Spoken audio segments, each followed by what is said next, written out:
power. Tomorrow, Barack Obama will announce the leaders of his economic team, and NBC News has learned that the president-elect will name Lawrence Summers the director of the National Economic Council. Summers served as Secretary of the Treasury under President Clinton.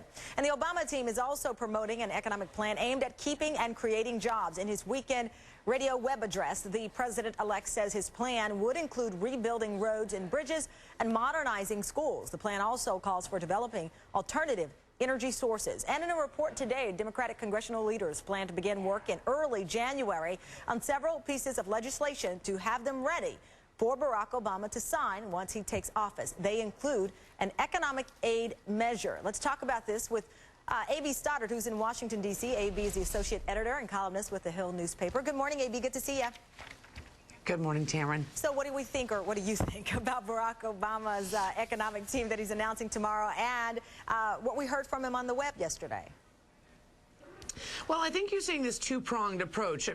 Obviously, the worried masses don't all know who Tim Geithner and Peter Orszag are, and might not remember Larry Summers, but Wall Street certainly does. And so you're going to see a response from these choices. Hopefully, Barack Obama's hoping in the markets. And then, of course, he came out in his radio address, which is now on video, to assure Americans that he's trying to tackle the economic crisis, trying to come up with a plan to produce 2.5 million jobs in the next 2 years, cut taxes, address infrastructure. So he's trying he's speaking to two audiences. Right. I think it's a smart approach. He's been doing this straddle of not trying to be president yet, but I think he feels a sense of urgency because of what's happening in the market. So that's why he's doing this on two fronts.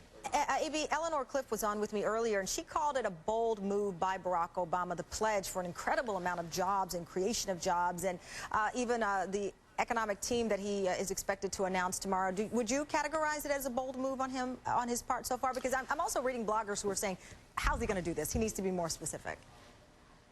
Right. Well, they actually admit they haven't ironed out the details yet. So, of course, it's bold. He's making a big promise. He wants to create green jobs. Breaking news on MSNBC. 3 new developments on Team Obama that concern you and your wallet. Good morning. I'm Tamron Hall. In for Alex Witt this Sunday morning. It's 11 o'clock in the East, 8 in the West, and let's get you started on those breaking stories. First up, 2 Obama aides are saying this morning that the president-elect may consider delaying his election promise to roll back tax cuts on the wealthiest Americans as part of his economic recovery strategy. And within the past hour, Democratic Senator Chuck Schumer saying that a large economic stimulus package of up to $700 billion is needed to lift the U.S. economy out of its current downturn. And the New York senator also saying a package could be ready by the time President-elect Obama actually takes office. And also new this hour, a Democratic official saying President-elect Obama will name New Mexico Governor Bill Richardson as his choice for Commerce Secretary. We've been hearing about that, and Obama is expected to make that announcement right after Thanksgiving as well. So that's 2 big announcements, Secretary of State as well, coming right after Thanksgiving. For more on all of this, I'm joined from Washington, D.C. by A.B. Stoddard,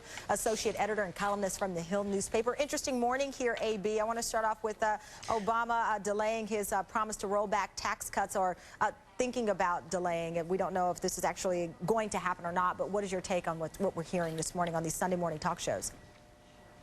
Well, it seems that his team has decided that rolling back those tax cuts too early would have a detrimental effect on jobs and on the economy as a whole. And so it doesn't mean he's not going to cut taxes for people for middle class. He's going to cut taxes for everybody, let the wealthy keep their tax cuts a little while longer. He's hoping that will have a positive effect. The problem is we don't know where this money's coming from. Obviously, there's $350 billion left over for the new administration from the plan that was hatched in September.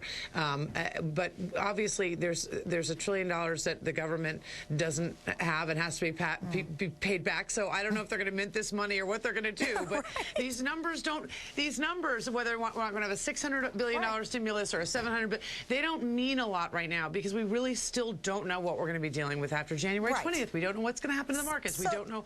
We really don't know what they're going to do in terms of helping the auto industry. This is all just, it's happy talk at this point. Well, it's happy talk, but I'm sure there's a motivation behind it. Is it to kind of test the water to see what the bounce back might be? I mean, you can think of happier things to talk about, certainly. So what's the point I think here? when I say happy talk, it's that they can't actually make any concrete promises right now. When Barack Obama says that we have a plan that we're going to put into place, but we haven't worked out the details yet, but it is going to produce 2.5 million jobs in the next 2 years. He can't actually make that. It's not a concrete promise.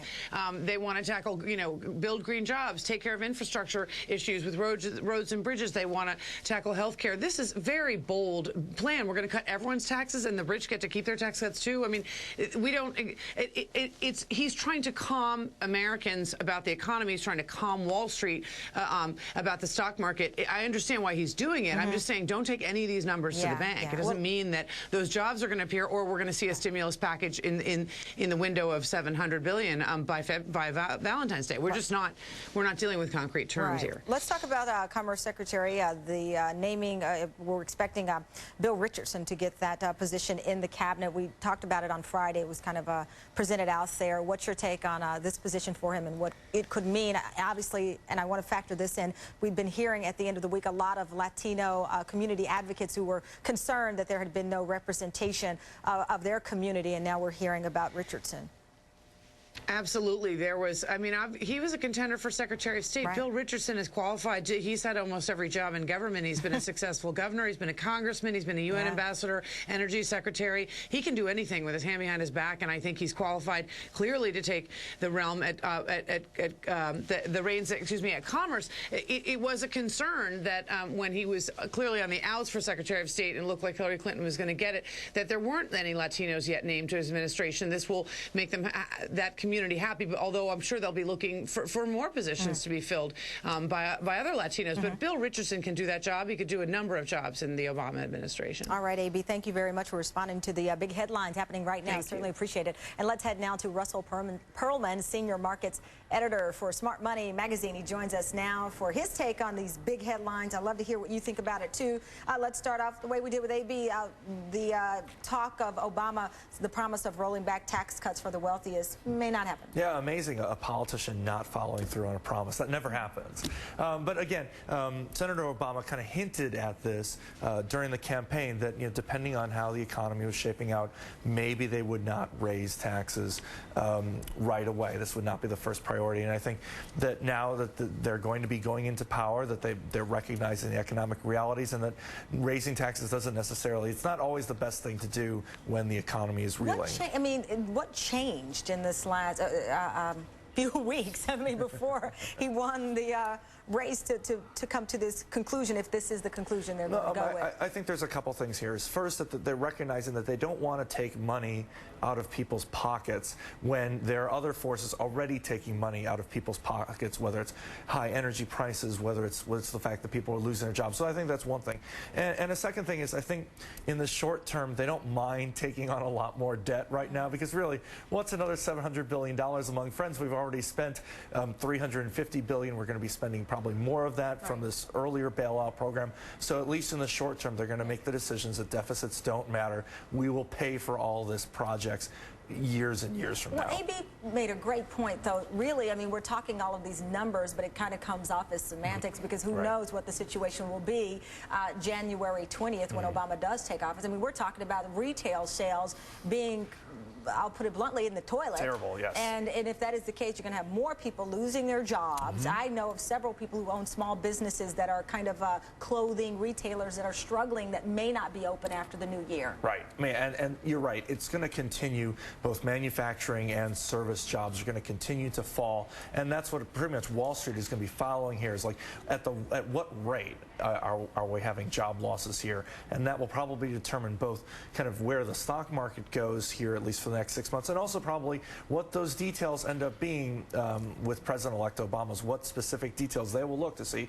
Okay, how drastic do we really have to be in this 2.5 million job endeavor? This economic stimulus package, Senator Chuck Schumer was talking about between $500 and $700 billion, and that it's like an Austin Powers number at this point. You want to put your finger up, like exactly. billions of dollars. the tax cuts or incentives for middle-class Americans, how instrumental do you think something like that would be at this point? Well, I think that has to account for a significant portion of it, because you want to be able to put money in people's pockets so it turns around and they can spend it. Either they're spending it on creating new small business jobs, or spending it to kind of keep the economy What if they just propped up. save it, like when before our payoff Well, that's what happened last time. That's what happened last time. I don't think you're going to see it in the form of a rebate check like you saw last time. It's going to be either with lower taxes or new job creation. That will be the majority of it. All right, Russell, thank you very much. Thank you. Again, reacting to the big news that's coming out as we speak. Thank you.